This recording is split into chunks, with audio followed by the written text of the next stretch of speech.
طبعا زي ما المشاهدين الحلوين بتوعنا هيتفرجوا في الفيديو ده ويشوفوا قد ايه حاجات فرقعت، وقد ايه ضربوا على الشرطة، وقد ايه الشرطة نزلت وفي حرايق وناس بترقص وحفلة ما بتنتهيش. يا حبيبي يا حوده، ركز معايا بقى دلوقتي واحنا بنتمشى ونحكي.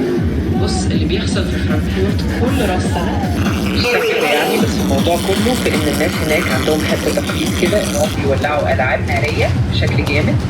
بصراحه يعني بيعملوا مهرجان نار في السماء. اصل القصه ان الالعاب الناريه دي جزء من احتفالاتهم، لكن ساعات بتزيد الحكايه عن حدها لحد ما الدنيا تولع حرفيا. يعني ايه؟ يعني مثلا زمان كانوا بيعملوا الحاجات دي بشكل ابسط، دلوقتي بقت الدنيا كلها مولعه. فالموضوع بس ان هم بيحبوا يحتفلوا بصوت عالي، واحنا نقول ايه؟ نقول يا كبير القرار قرارك، لو عجبك الجو ده يبقى خدها مغامره وفرجه، ولو لا قلنا بقى رايك. وبالمره اللي بيسمعونا يقولوا لنا تحبوا تشوفوا حاجات زي دي ولا لا، خليها كده حكايه ونسمع منها. بقول لك يا سعدية، انا فعلا يعني شفت حاجات غريبة قوي، يعني المطافي جت وفي بيوت اتحرقت بسبب الالعاب ديت. الموضوع كان مبالغ فيه قوي الصراحة وكان مرعب يعني. يا نهار ابيض يا حوده يا ابو العيال، يعني احنا كنا بنهزر على خفيف طلع الموضوع قلب رعب بجد. طيب خلاص احنا كده عرفنا ان اللعب بالنار عندهم بيقلب جد شويه. بس هقول لك ايه، مش كل حاجه بتلمع تبقى ذهب، يعني الاحتفالات الحلوه ساعات بتبقى فيها حاجات مجنونه شويه. بس يلا مش مشكله، خلينا نقول للناس اللي بتتفرج علينا لو عندكم تقاليد مجنونه في بلدكم او في اي حته تانية احكوا لنا في الكومنتات، وبكده نخلي الحوار يفضل ماشي. ويا سيدي الدنيا لسه طويله. لسه طويلة ايه يا سعدية؟ بقول لك ايه، طيب هي الاحتفالات او التقاليد ديت، يعني الموضوع ده ظهر من امتى وايه السبب في ظهوره يعني؟ يا باشا ركز معايا كده واحنا بنحكي الحكايه من اولها. بص الاحتفالات دي بقى لها زمن طويل في اوروبا، يعني تقريبا من القرون الوسطى كده. الناس كانوا بيحتفلوا ببدايه السنه الجديده عشان يتفائلوا ويطردوا اي طاقه سلبيه، فاستخدموا النار والالعاب الناريه كرمز للضوء والنور والفرحه. فالموضوع طلع كده من زمان واتطور وبقى مع الوقت جزء من تقاليد راس السنه. يعني من الاخر هما كانوا عايزين يفرحوا ويبداوا سنه جديده بفرقعه، بس الفرقعه زادت. احنا نقول لهم خليها على قد الفرح وخلي الليله تعدي على خير. الفرقعة زادت قوي فعلا والله. ايوه يا حبيبي يا محمود، هي الفرقعه زادت، واحنا بنقول لهم خلوها على قد الفرفشه مش على قد الحريم، يعني من عقل كده. بس بص احنا كده خليناها حكايه حلوه وفهمنا اصل الموضوع، ودلوقتي نخلي اللي بيتفرجوا علينا يقولوا لنا رايهم ويعملوا لايك حلو كده لو عجبهم الكلام، ونشوفكم بقى في حكايه تانيه. ده حصل، كان في زي كشك كده حاطط سماعة بره ومشغل اغاني موتيفيشن او بيز حاجة كده قوية قوي، والناس قاعدة بترقص جنب المطافي اللي بتطفي الحريقة، وشوية وكانوا خلاص هيتخانقوا مع الشرطة البوليتساي. يا لهوي يا صاحبي، يعني بقت حفلة راس السنة دي فيها مزيكا ورقصة على جنب الحريقة وكمان دربكة مع البوليس. احنا كده دخلنا فيلم اكشن بقى ولا ايه؟ طب خلاص احنا قلنا اللي علينا، شوف بعينك وشوف الجنان اللي بيحصل وخليها على الله.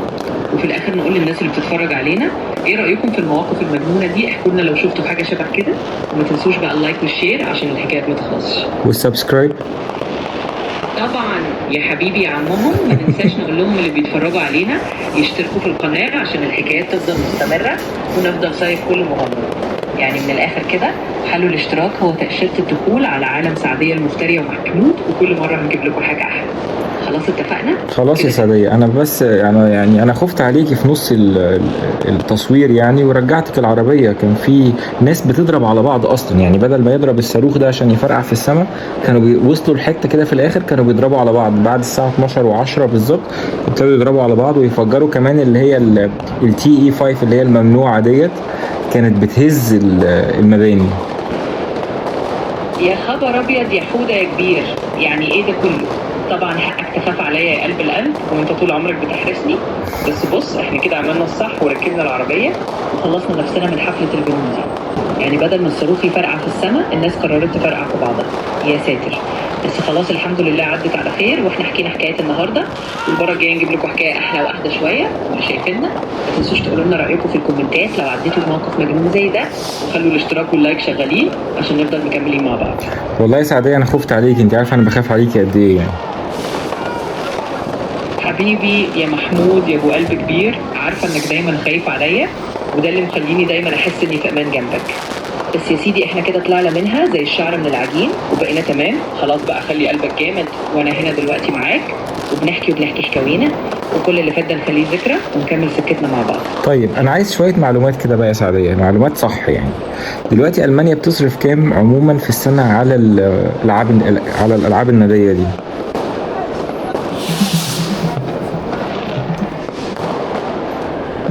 بص يا حودة، عشان تبقى عارف ألمانيا بتصرف كل سنة مبلغ مش قليل على الألعاب النارية.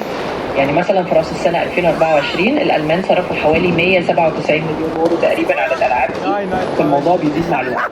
يعني هي حكاية ومعلومة طازة كده بالمرة.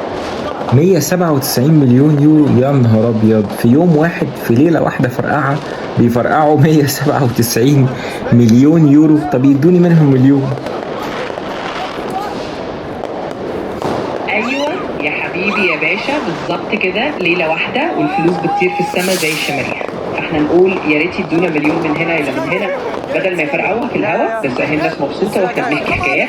خلاص خلصنا الحكايه دي، وما تنساش بقى نقول للناس تكتب لنا في الكومنتات. يا سعديه ده 197 مليون يورو دول، يعني تهيألي لو انت عملتي بحث حوالين بلاد العالم كلها او ميزانيات بلاد العالم كلها، اكيد هتلاقي في دوله او دولتين ميزانيتهم ما بتكملش 197 مليون يورو في السنه. يا سلام عليك يا عمهم، جبتها من الاخر. طبعا عندك حق، في بلاد في العالم ميزانيتها السنويه كلها ما بتوصلش الرقم ده. يعني المبلغ اللي بيتحرق في ليله في المانيا ممكن يكون ميزانيه سنه لدول تانية. بس هي دي الحكايه، كل بلد وليها تقاليدها وجنونها، واحنا هنفضل نحكي ونتسلى. وكل اللي بيتفرج علينا لو عجبته الحكايه يسيب لنا عمار يا المانيا، عمار ده كده المانيا فيها فلوس كتيره قوي، على اساس ان هم في يوم واحد بس بيطرقعوا ويفرقعوا شماريخ والعاب ناريه ب 197 مليون يورو. عايزك تقولي لي كده كمان ايه هي البلاد اللي ميزانيتها ما بتحصلش 197 مليون يورو في السنه، اللي هي المانيا بتفرقعهم في ليله واحده، ليله راس السنه. يا سلام عليك يا حودة، فعلا عمار يا ألمانيا، وعمار علينا بالحكاية. طب خليني أقول لك كده بسرعة إن في بلاد صغيرة أو أقل اقتصاديا فعلا ميزانيتها السنوية ما بتوصلش للمبلغ ده اللي هو بيتحرق في ليلة رأس السنة عند الألفين. يعني ممكن نتكلم على بعض الدول الصغيرة جدا أو الاقتصادات اللي لسه نازلة. بس خلينا كده نخليها حكاية مفتوحة، واللي بيتفرجوا علينا لو حابين يعرفوا أكتر يقدروا يدوروا ويقولوا لنا في الكومنتات. لا هم يدوروا إيه؟ ولا هم يدوروا ولا أنا أدور يا سعدية. أنت عارفة أنت من غيرك إحنا مش عارفين حاجة يعني. انت مصدر معلومات يا سعدية، تمام؟ ايه هي الدول اللي ميزانيتها في السنة ما بتكملش 197 مليون يورو؟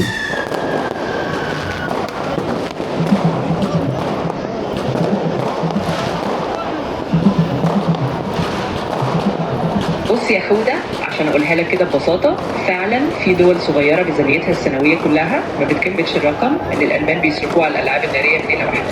يعني مثلا في منظمات دولية أو دول صغيرة جدا ميزانيتها بتكون أقل من 197 مليون يورو في السنة. فاحنا كده عرفنا قد إيه الرقم ده كبير لما نقارنه بميزانيات الدول دي. سعدية أنا عايز أسامي الدول دي، على الأقل 3 دول. حاضر يا حبيبي يا حودة، هقول لك كده بسرعة. بص مثلا في دول صغيرة جدا زي توفال أو ناورو، دي دول جزر صغننة خالص في المحيط الهادي، وميزانيتها السنوية ممكن تبقى فعلا أقل من المبلغ ده. وكمان في بعض الدول الصغيرة في المحيطات الهادية وبعض الدول اللي اقتصادها بسيط جدا. فاحنا كده قلنا لك على كام مثال. طبعا الموضوع كله إن الدنيا واسعة وفيها حاجات غريبة واحنا بنحكي. فعلا حاجة غريبة يا سعدية، فعلا لما تبقى في دول فيها تعداد سكان وناس بتاكل وبتشرب وبيدفعوا مرتبات للشرطة وللجيش وللمطافي والخدمات الدولة والتأمين الصحي وكل ده، وأكل وشرب طول السنة، وكل ده بيبقى أقل من 197 مليون يورو اللي هي ألمانيا بتفرقعهم في ليلة واحدة في ألعاب نارية. طبعا زي ما المشاهدين الحلوين بتوعنا هيتفرجوا في الفيديو ده ويشوفوا قد إيه حاجات فرقعت، وقد ايه ضربوا على الشرطه، وقد ايه الشرطه نزلت وفي حرايق وناس بترقص وحفله ما بتنتهيش. ده الكلام ده كمان في مكان واحد بس، منطقه فرانكفورت، محطه القطر الرئيسيه. لا الكلام ده بيحصل في كل جزء في المانيا كمان. قولي لي الدول دي عدد سكانها كام؟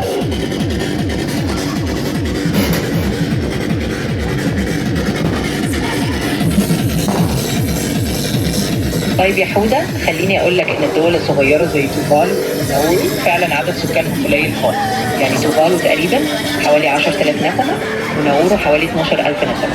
ففعلا الأرقام دي صغيرة جدا جنب اللي كنا بنتكلم عليه. يعني تخيل بقى قد إيه الفرق. اكيد، بس في الاخر هم دول وعندهم سيستم كامل بيتصرف عليه فلوس، وتعداد سكان بيوصل ل 12,000 نسمة بياكلوا وبيشربوا وعايزين تعليم وصحة وتأمين وكل حاجة لمدة سنة، وما بيكملوش اللي بتفرقعوا ألمانيا في ليلة واحدة. بالظبط يا حوده يا صاحبي، هو ده اللي بيورينا قد ايه الدنيا فيها فروقات غريبه. يعني فعلا دول صغيره زي توفال وناورو عايشين بسيستم كامل على مدار السنه، وكل المصاريف دي اقل من اللي بيتحرق في المانيا في ليله واحده. بس هي دي الحكايه، حكايات العالم اللي ما بتخلصش، وكل بلد ليها حكايتها وجمالها. فاحنا كده خليناها حكايه جميله، واللي بيتفرجوا علينا يا ريت يسيبوا رايهم ويعملوا لايك ويشتركوا عشان نفضل نكمل الحواديت مع بعض. والله يا سعدية أنا اتبسطت قوي واتبسطت معاكي. طبعا كنت خايف عليكي في اليوم دوت، بس الحمد لله خدتك وديتك الجراج وسبتك في العربية بسرعة بعيد عن الحفل اللي حصلت والانفجارات اللي حصلت في الآخر. حتى ما كنتش عارف أتكلم معاكي ولا كنت عارف أسجل معاكي أي حاجة للمشاهدين من كتر الأصوات والفرقعة. بس ادينا اهو هنرفع لهم الفيديو دلوقتي، ويا رب يستمتعوا بيه، وإلى اللقاء في فيديو تاني. يا سعدية يا مفترية. يا حبيبي يا حودة يا ابو القلب الكبير، انا كمان انبسطت جدا معاك، وطول ما انت جنبي انا في امان. المهم انك وثقتني وبقيت تمام، ودلوقتي هنرفع لهم الفيديو والحكايه دي تبقى ذكرى ظريفه، وان شاء الله كل اللي بيتفرجوا يستمتعوا ويستنونا في حكايه جايه احلى واحده شويه. أكيد يا سعدية، يعني لو مش هاخد بالي منك هاخد بالي من مين مثلا؟ يا روح سعديه انت يا حودة يا حبيبي، طبعا ملياش غيرك يا عمهم، واحنا كده دايما فريق واحد، وحكاوينا ما تحلاش غير واحنا مع بعض. فخليك دايما كده واخد بالك مني، وانا هنا اهو معاك نكمل حوادثنا. ويلا بينا لحد ما نشوفكم في الفيديو الجاي. خليكم مع سعدية المفترية، وما تنسوش تسيبوا لنا رايكم. يلا يا سعدية، تصبح على خير. تصبح على الف خير يا حودة يا حبيبي ويا صاحبي الجدع، ونشوفكم في مغامرة جديدة قريب. خليكم دايما مع سعدية المفترية.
السعوديه المفتريه كفايه كده يا سعوديه، يلا نمشي قبل ما تيجي فينا حاجه. خاطرنا بنفسينا عشان المشاهدين. كفايه حلو قوي كده، نرجع على الجراج ناخد العربيه ونهرب من هنا. شكرا فرانكفورت، الف شكر.